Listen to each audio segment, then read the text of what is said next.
देखिए, तो आज के टॉपिक में हम आपको बताने जा रहे हैं पराग नलिका का निर्माण या परागकण का अंकुरण। इसका मतलब देखिए है कि जब पुष्प में परागण की प्रक्रिया हो जाती है तो परागण होने की प्रक्रिया पश्चात जब परागकण पुष्प की वर्तिकाग्र में पहुंचता है, देखते हैं। अब बनाते हैं, पहले हम पुष्प देख लेते हैं। पहले एक ये पुष्प जैसे है, ये पुष्प का मादा भाग हो गया, ये वर्तिका हो गई।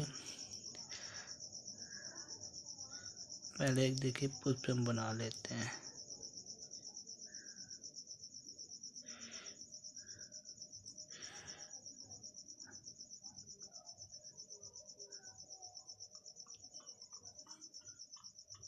इस तरह से देखिए एक पुष्प होता है। अब इस पुष्प में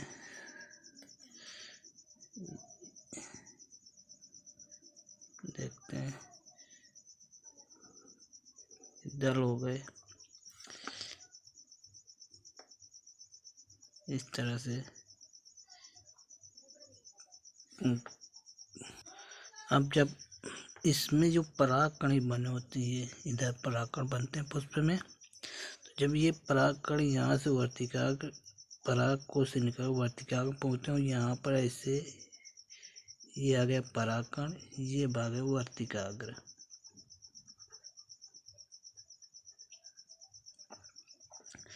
जब परागकण इस वर्तिकाग्र में आकर बैठ जाता है इस तरह से, तब देखिए ये जो वर्तिकाग्र होता है, वर्तिकाग्र में पाया जाता है शर्करा।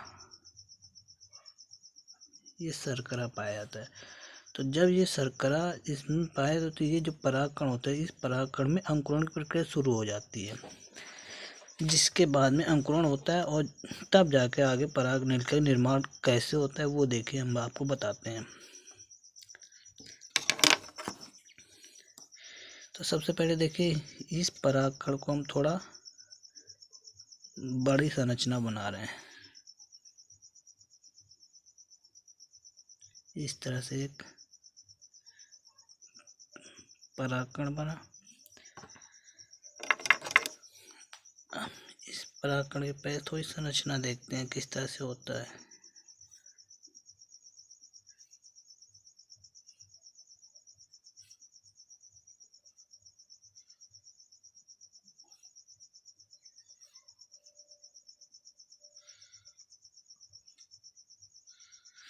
ये परागकण हो गया। अब देखते हैं इस परागकण के अंदर क्या पाया जाता है। इसमें पाया जाता है एक ये केंद्रक और एक ये केंद्रक। ये एक द्रव पर रहता है। तो देखते हैं इसमें क्या क्या पाया जाता है। तो सबसे पहले अगर देखा जाए तो परागकण में इसको बोलते हैं वाहचोर। वाहचोर बाहर जो होती है, अंदर वाले बोलते हैं अंतःचोर। अंतःचोर। ये देखो जो ये छिद्र दिख रहे हैं, तो ये होते हैं जनन छिद्र। जनन छिद्र। और आगे देखते हैं ये बड़ा सा केंद्रक, इसे बोलते हैं वर्धी केंद्रक। वर्धी केंद्रक। ये एक छोटा सा केंद्रक है, इसे बोलते हैं जनन केंद्रक। जनन केंद्रक। अब देखिए ये जो होता है ये, तो ये होता है कोशिका द्रव। कोशिका द्रव। अब देखते हैं जब ये देखिए हमने बताया था जब परागण की प्रक्रिया होती है तो यहाँ पर जो परागकण इस वर्तिकाग्र में आकर बैठ जाता है, तब जाकर ये जो वर्तिकाग्र में होता है शर्करा उपलब्ध रहती है। तो इस शर्करा का जब ये संपर्क में आता है ये परागकण, तो इसमें क्या होता है, ये अंकुरण की प्रक्रिया शुरू हो जाती है। तब उसी कहते हैं परागकण का अंकुरण। परागकण का अंकुरण समझ में आ गया। जब परागकण वर्तिकाग्र में आकर बैठता है तो इसमें शर्करा होता है। शर्करा के संपर्क में आने के बाद ये परागकण में जो होता है वो अंकुरण की प्रक्रिया शुरू हो जाती है। ये देखिए, अब जब अंकुरण की प्रक्रिया शुरू हो जाती है तो सबसे पहले देखिए हम देखा है ये जो होता है, उसके बाद देखते हैं पराग नलिका का निर्माण कैसे होता है। तो जब ये शर्करा के संपर्क में आएगा तो इसमें ये देखिए जो अंतःचोल होता है, ये जो रेड कलर से रेखा बनी है ये होता है अंतःचोल। इसी में जो अंकुरण प्रक्रिया शुरू होती है यही अंतःचोल जो होता है वृद्धि कर लेता है। वृद्धि करने के पश्चात इस तरह से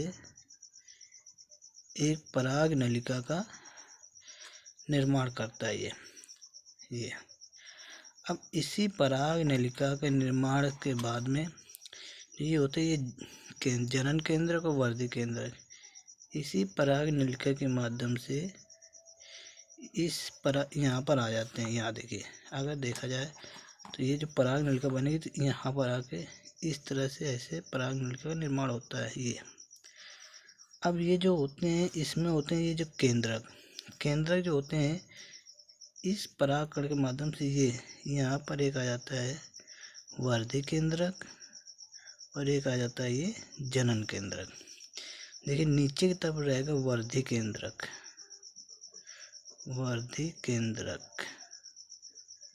और ये ऊपर की तरफ रहता है जनन केंद्रक।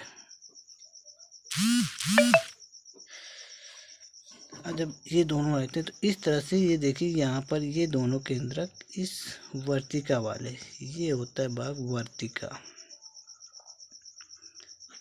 तो यहाँ पर आ जाता है और यहीं पर जो होता है ये जो वर्धि केंद्रक होता है ये जनन केंद्रक को पोषण पर पहुँचाने बाद में ये नष्ट हो जाता है वर्धि केंद्रक इसी वर्तिका में। तो समझ में आया कि पराग नलिका का निर्माण कैसे होता है और क्यों होता है। तो देखिए एक बार और अच्छे समझ लेते हैं कि परागकण का अंकुरण क्या होता है। कि जब परागकण परागण क्रिया के पश्चात पुष्प के पराग कोश से निकलकर वर्तिकाग्र में आकर पहुंचता है तब उसे कहते हैं परागण। और जब वर्तिकाग्र में आकर पहुंचता है तो वर्तिकाग्र में पाया जाता है एक शर्करा के जब संपर्क में आता है तो ये परागकण जो होता है अंकुरित शुरू हो जाता है, तो उसे कहते हैं परागकण का अंकुरण। उसके बाद में जब परागकण का अंकुरण शुरू हो जाता है तो वही अंकुरण के बाद में ये जो परागकण के जो होता है अंतःचोल, ये अंतःचोल जो होता है वो वृद्धि कर लेता है यहाँ से जनन छिद्र के माध्यम से। जनन छिद्र की जगह से ये परागकण जो अंतःचोल होता है वृद्धि करके एक नलिका रूपी संरचना निर्माण करता है जिसे कहते हैं पराग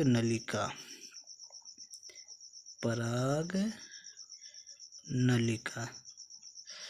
तो इस तरह से पुष्प में आवृत बीजी पुष्प में इस तरह से एक पराग नलिका का निर्माण होता है। तो उम्मीद करते हैं कि पराग नलिका का निर्माण या परागकण का अंकुरण क्या होता है समझ में आ गया होगा सबको। धन्यवाद।